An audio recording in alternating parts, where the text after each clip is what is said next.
Yo! Bienvenue dans B-Boy Knowledge, épisode numéro 4. Qui a inventé le Scratch? Au fait, vous aimez ma nouvelle intro?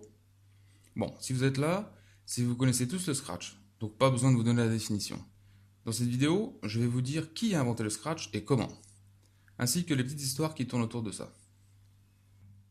D'après l'histoire officielle, ce serait Theodore Levinson, aka Grand Wizard Theodore, âgé alors de 12 ans, qui aurait découvert le Scratch en 1975, de façon totalement hasardeuse.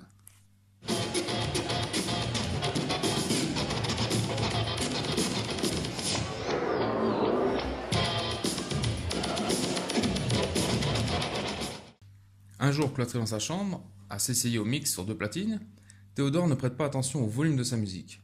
Sa mère réagit, débarque dans la pièce en lui ordonnant de baisser le volume avant qu'elle ne coupe tout.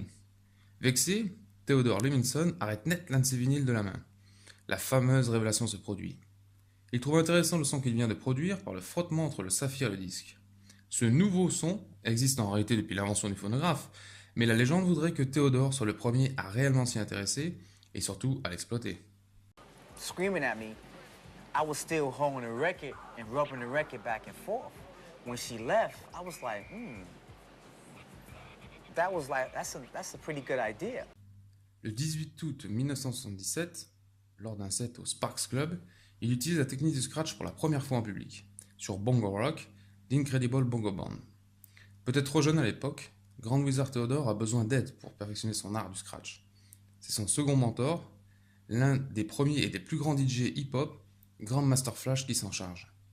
Il produit d'ailleurs le tout premier morceau de scratch, The Adventure of the Wheel of Steel, en 1981, qui sort sur Sugar Hill Records. D'un coup de main, il jongle entre Rapture de Blondie et I Don't Wanna Be the Dust de Queen, ou Rapper Delight de Sugar Hill Gang, et son featuring avec Future Size Freedom. Plus tard, il développe d'autres techniques, telles que le Back Spinning One et le Cutting Tube. Mais il y a bien une ombre au tableau. Pendant des années, Grandmaster Flash clame que cette théorie est techniquement peu plausible.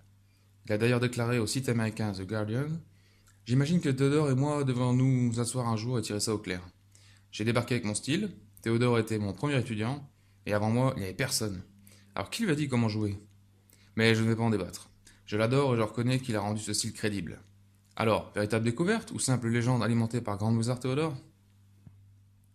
J'ai cherché sur internet si une autre version existait et si quelqu'un d'autre connaissait une autre histoire. Non, c'est bien la seule version existante. J'ai même contacté Théodore lui-même, mais il ne m'a pas encore répondu. J'aurais aimé entendre sa version d'histoire.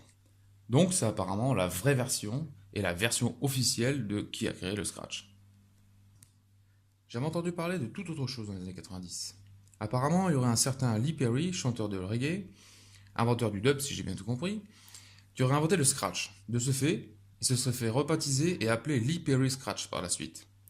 Bon, je ne trouve rien sur ce sujet sur internet, donc je suppose que c'est une légende urbaine, mais j'avoue que c'est bizarre de se faire appeler ainsi. Si vous en savez plus sur cette histoire, n'hésitez pas à m'écrire des commentaires à ce sujet ou à me contacter sur Facebook. Mes sources: www.greenroom.fr. Le livre Modulation, une histoire de la musique électronique, édition Alias. A Brief History of Scratching, FactMag. et le livre Hip Hop Family Tree. Merci à Skyjo Auteur, DJ Tibul, Yuval, que j'ai encore embêté pour avoir mes infos. Un grand merci à vous. N'oubliez pas, il faut savoir d'où tu viens pour savoir qui tu es et où tu vas. Peace!